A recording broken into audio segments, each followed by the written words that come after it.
बोलिए श्री प्राणनाथ प्यारे की जय। श्री सतगुरु महाराज की जय। श्री बाईजुराज महारानी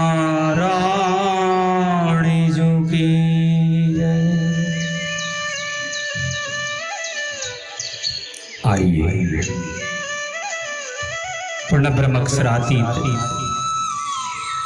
सच्चिदानंद घन स्वरूप श्री राजश्यामा जी के दिव्य नूरी चरणों का ध्यान लगाते हुए पुनः चले श्री विजयाभिनंद बुद्ध निष्कलंक अवतार महान बुद्धि के सागर महामती स्वामी श्री प्राणनाथ जी द्वारा प्रणीत श्री तारतम सागर कोलजम स्वरूप जिसे श्रीमुख वाणी या इलम वाणी के रूप से संतान सुंदर साथ जी जानते हैं।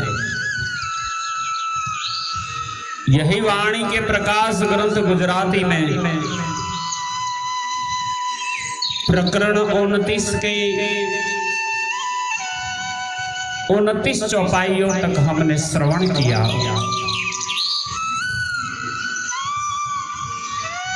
श्री लक्ष्मी जी को दृष्टांत के रूप में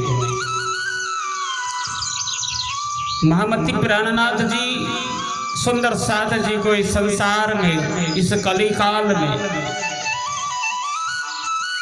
ब्रह्मात्माओं के लिए प्रकट हुई श्रीमुख वाणी का महत्म्य समझाते हैं कि कितनी महान अनमोल चीज परमात्मा ब्रह्मात्माओं के लेके आए जो समस्त संसार को भी अखंड करने का दायित्व करती है, मुक्ति देने का अधिकार लेके आई है।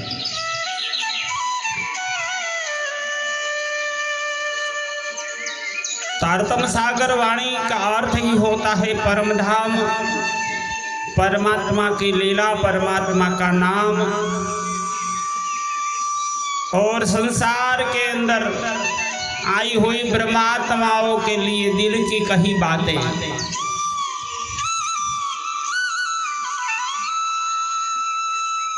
समस्त संसार पर ब्रह्मा विष्णु महादेव तीनों देवता के त्रिगुणादि देव का अनुशासन चलता है और स्वयं विष्णु जी स्वयं नारायण स्वरूप है और जगत का पालन पोषण करने वाले भी। शास्त्रों के मत से समझ में आता है कि वो भी 14 लोकों के नाथ है, जिसे ही विराट पुरुष कहा गया है। उनसे ही जगत बना है 14 लोक, उनसे ही रजोगुण तमोगुण सतोगुण प्रकट हुआ है। उन्होंने ही 5 तत्व का संसार बनाया। पर वे भी अपने कर्ता, अपने इष्ट देव, अपने परमात्मा का जब ध्यान करते हैं तब ही शक्ति प्राप्त करके संसार का कार्य कर सकते हैं। नारायण से त्रिगुणादि देव तक को अक्षर भगवान ने बनाया।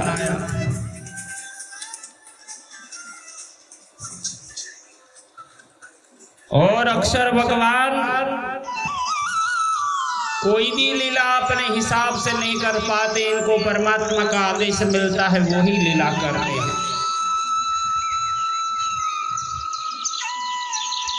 आज इस इलम वाणी संसार में जब प्रकट हो रही है,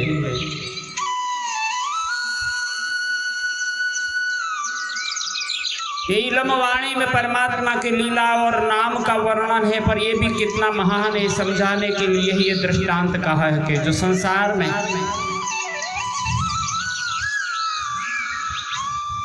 विष्णु जी तक को भी या लक्ष्मी जी को भी हजारों वर्ष की तपस्या के बाद भी श्रवण करने को नहीं मिल सकता, वो ज्ञान परमात्मा को अपने सदगुरु की बड़ी कृपा के कारण साहजिक रूप से तारतम्य ज्ञान के रूप में श्रवण करने को मिलता है। वो नहीं इंद्रावती जी हमें वो विष्णु भगवान और लक्ष्मी जी के बीच में जो वार्तालाप हुआ है, जो वृतांत हुआ है, श्रवण करवा रहे हैं। ये दुखता में सहयो न जाए, अने कालजड़ू मारू कपाए।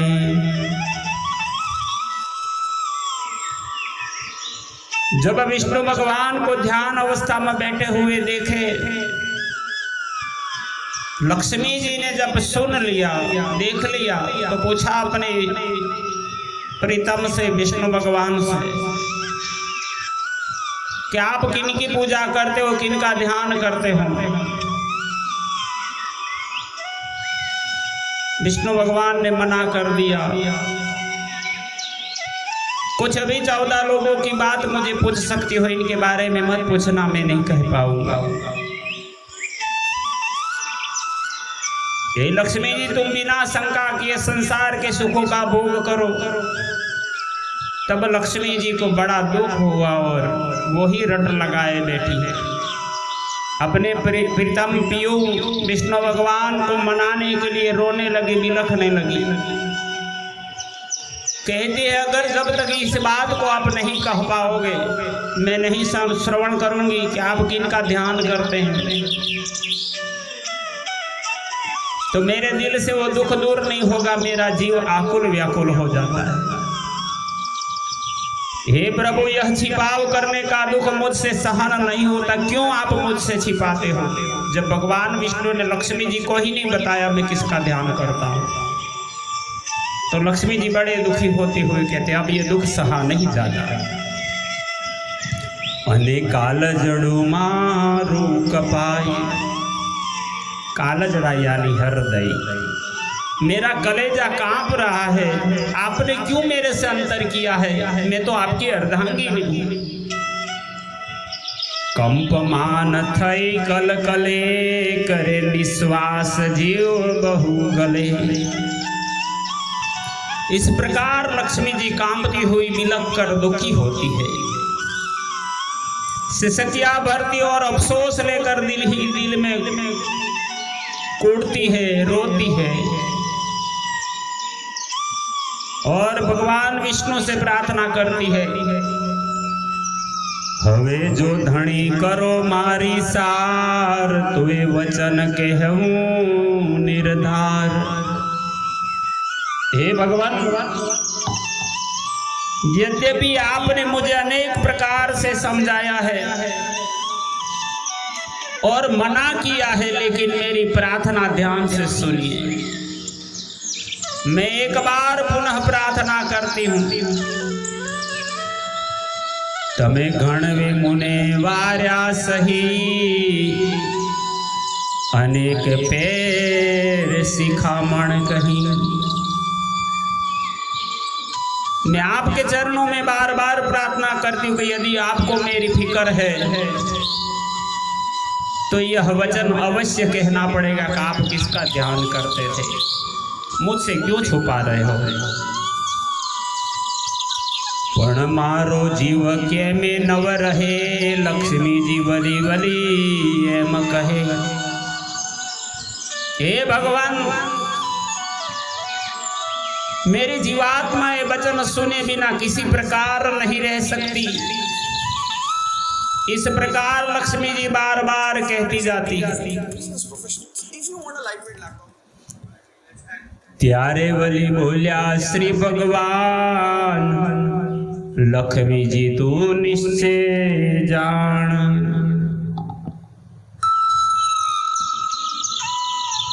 भगवान विष्णु ने फिर कहा कि हे लक्ष्मी जी, यह तुम निश्चय कर लो, तुम कुछ भी करोगे मैं सब कुछ बता सकता हूं, पर मैं किसका ध्यान करता था वो मैं तुम्हें नहीं बता पाऊंगा।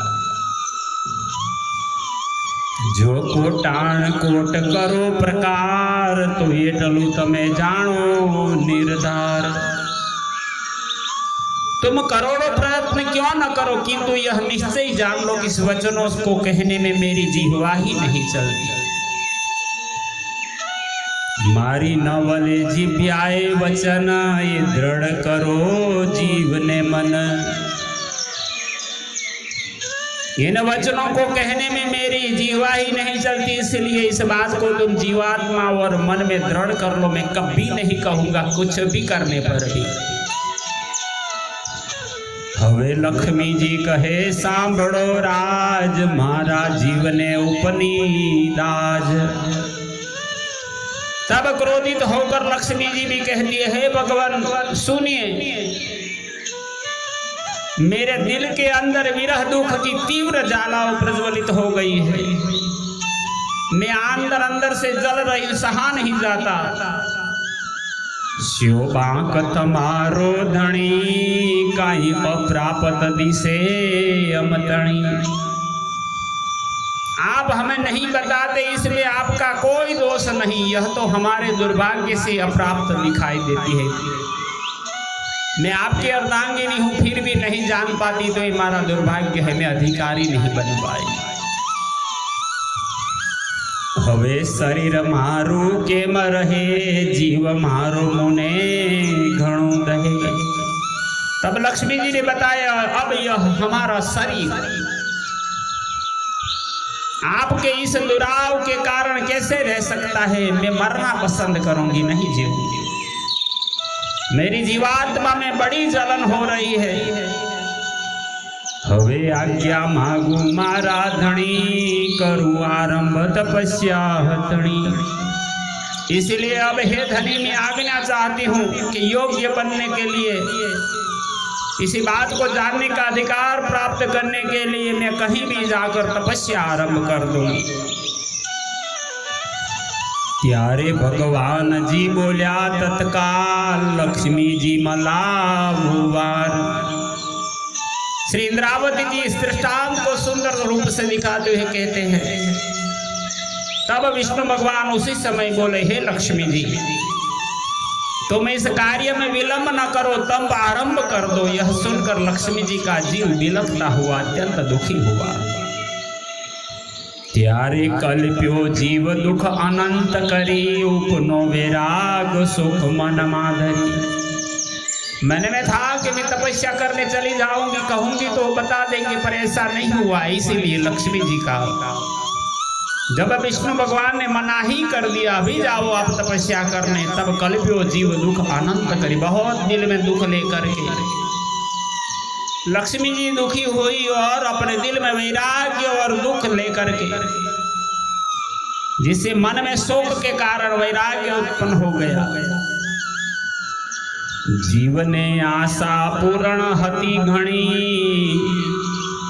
जाणू मुने छेह नहीं दिए मारो धणी।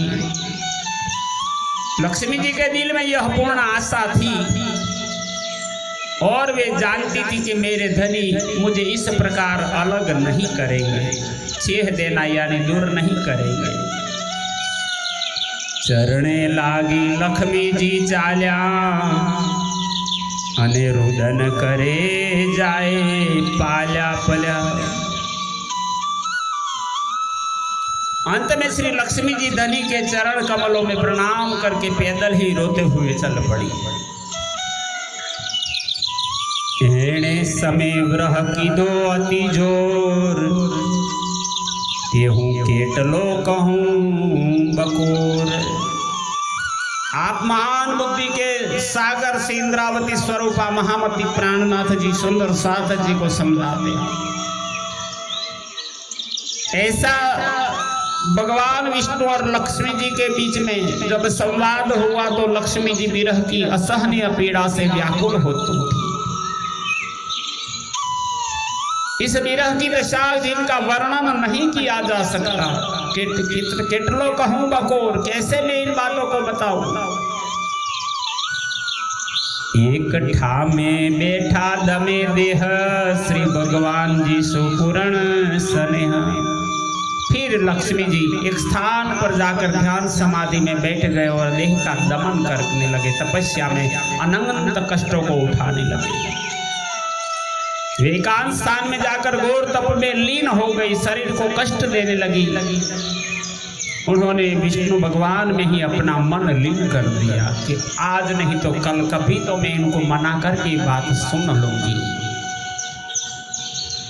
वाए तड़को टाढ़क नवगणे करे तपस्या जोर यति घणे। इधर लक्ष्मी जी हवा के तूफान या धूप की असहनीय गर्मी, शीत की कड़ी ठंडक की परवाह न करते हुए वे घोर ध्यान में मग्न होकर तप करने लगी। करे तपस्या जोर, बहुत कठिन तपस्या करने लगे। स्नेह धरी बैठा एकांत एटले सात थया कल्पांत। और इंद्रावती जी इस महिमा को गान करते हुए कहते, इस प्रकार प्रेम में मगन होकर तपस्या करते हुए 7 कल्पांत व्यतीत हो गए। त्यारे ब्रह्मा ने क्षीर सागर मली, आव्या वैकुंठ भगवान जी भणी। घोर तपस्या के कारण पूरा संसार त्राहित होने लगा, जलने लगा। तब ब्रह्मा क्षीर सागर दोनों मिल के आए वैकुंठ में भगवान विष्णु जी से मिलने। सृष्टि के उत्पत्ति करता ब्रह्मा जी तथा लक्ष्मी जी के पिता क्षीर सागर दोनों मिलकर वैकुंठाधिपति विष्णु भगवान के पास आए और कहने लगे, हे प्रभु एवड़ो स्वामी जी स्यो उत्पात, लक्ष्मी जी तप करे कल्पांत 7। हे प्रभु यह क्या उत्पात है कि लक्ष्मी जी को तप करते हुए 7 कल्पांत व्यतीत हो रहे हैं।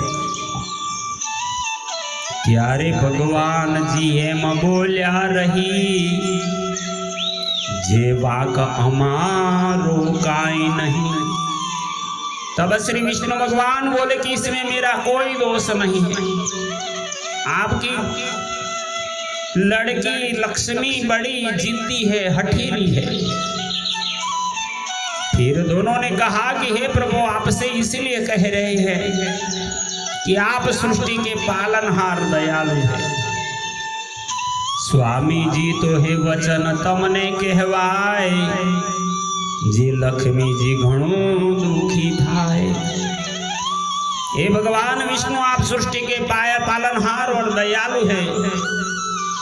लक्ष्मी जी इतना दुख उठा रही तो उन पर दया कीजिए कि मनोकामना पूर्ण कीजिए। एवड़ो रोष तमे माधरो, लक्ष्मी जी पर दया करो।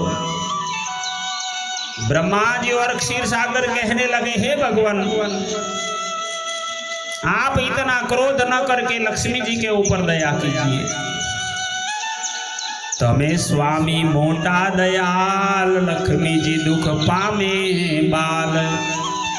क्योंकि हे प्रभु आप महान दयालु हैं और लक्ष्मी जी एक अबला आपकी अर्धांगिनी है, दुखी हो रही है। इनके दुख से पूरा जगत दुखी हो रहा है। अधक्षण ये कमलावो वार, लक्ष्मी जी तेड़ो तत्काल। तब दोनों विनंती करते हुए कहते, इसलिए आप आधे क्षण के लिए भी विलंब न करके तुरंत लक्ष्मी जी को बुला लीजिए। चरण ग्रह्यातिहा क्षीर सागरे, बलि बलि ब्रह्मा विनती करे। इस प्रकार विनंती करते हुए क्षीर सागर ने भगवान विष्णु के चरणों को पकड़ लिया एवं ब्रह्मा जी भी बार बार विनती करने लगे।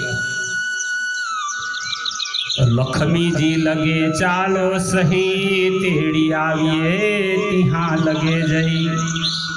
हे प्रभु लक्ष्मी जी के पास चलियो और वहां जाकर उनको यहाँ ले आइए। त्यारे आव्या चाली श्री भगवान, लक्ष्मी जी बैठा जेणे ठाम।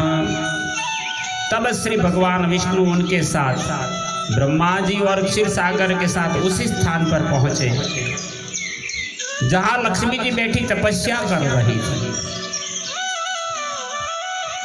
त्यारे लक्ष्मी जी कीधा प्रणाम, त्यारे बलि बोलिया श्री भगवान। तीनों महापुरुष दिव्य शक्तियां लक्ष्मी जी के पास पहुंची। तब लक्ष्मी जी ने भगवान को प्रणाम किया।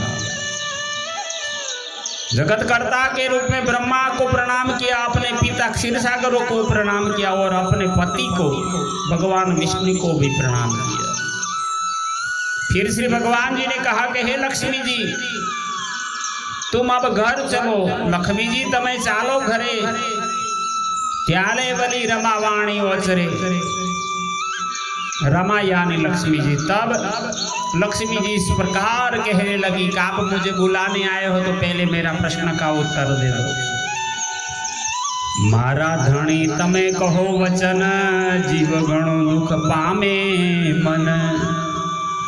ए मेरे धनी है भगवान विष्णु, कृपा कर आप उसी ध्यान की लीला के वचन कहकर समझाइए, क्योंकि मेरा मन तथा जीव बहुत दुखी हो रहे हैं। जो तप करो कल्पांत एक विष, तो हे नवले जिव्यायम कहे जगदीश। तब जगत बालक भगवान विष्णु ने कहा कि तुम अभी तो 7 कल्पांत तपस्या की है, 21 कल्पांत तक तपस्या करोगे न, किंतु मेरी जिह्वा से इसका वर्णन एक शब्द के रूप में भी मैं नहीं कर सकता। पण देखाड़ी सहू चेहन करी, त्यारे तमे ले जो चित धरी। पर भगवान विष्णु ने क्षीर सागर और ब्रह्मा जी की विनती को दिल में लेकर के कहा, किंतु इतना अवश्य है कि मैं तुमको वह लीला करके दिखाऊंगा, तब तुम उसको चित्त में ग्रहण कर लेना। त्यारे ब्रह्मा जी ने क्षीर सागर में लक्ष्मी जी ने वचन कहे। तब ब्रह्मा जी और क्षीर सागर दोनों ने इस प्रकार लक्ष्मी जी से कहा, लक्ष्मी जी उठो तत्काल, दया की भी स्वामी दयाल। लक्ष्मी जी उठो, भगवान जी ने दया की है, अब तुम हठ न करो, प्रसन्न होकर घर पधारो।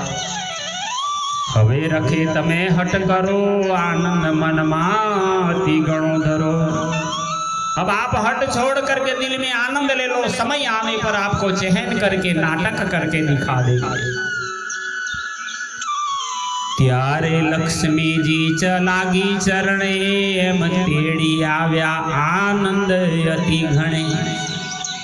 लक्ष्मी जी ने भगवान के चरणों में प्रणाम किया। इस प्रकार ब्रह्मा जी और क्षीर सागर उन्हें प्रेम से बुलाकर घर ले आए। ब्रह्मा ने क्षीर सागर वल्या, चरणे लागी स्थान काव्या। ब्रह्मा जी और क्षीर सागर भी विष्णु भगवान को प्रणाम कर फिर अपने अपने लोकों में अपने भवन में पधारे। हवे ए विचार तमे जो जो साथ, नवली जित्या वैकुंठनाथ। अब इंद्रावती जी के रूप में महामती प्राणनाथ जी सुंदर साथ जी को यही महिमा गान दिखाते हुए कहते हैं, हे सुंदर साथ जी, तुम इस दृष्टांत पर विचार करो, अंतः दृष्टि से देखो कि वैकुंठाधिपति विष्णु भगवान की जिह्वा भी वह लीला वर्णन नहीं कर सकी।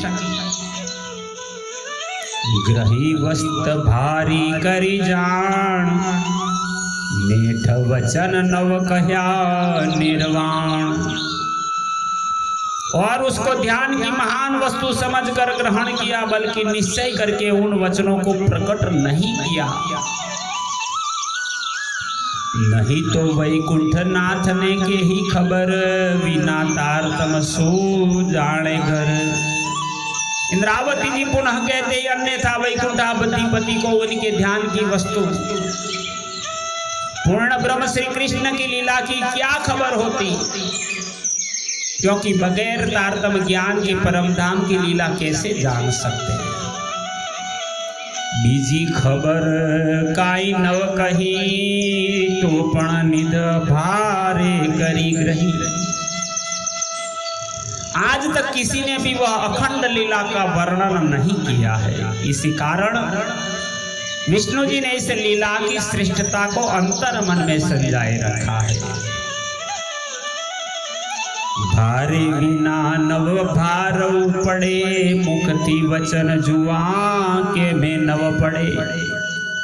परमधाम की लीला, परमधाम का नाम, परमधाम से संसार प्रकट होने वाला ये तारतम्य ज्ञान, अखंड वस्तु के महत्व को अखंड धाम के रहने वाले ही जान सकते हैं।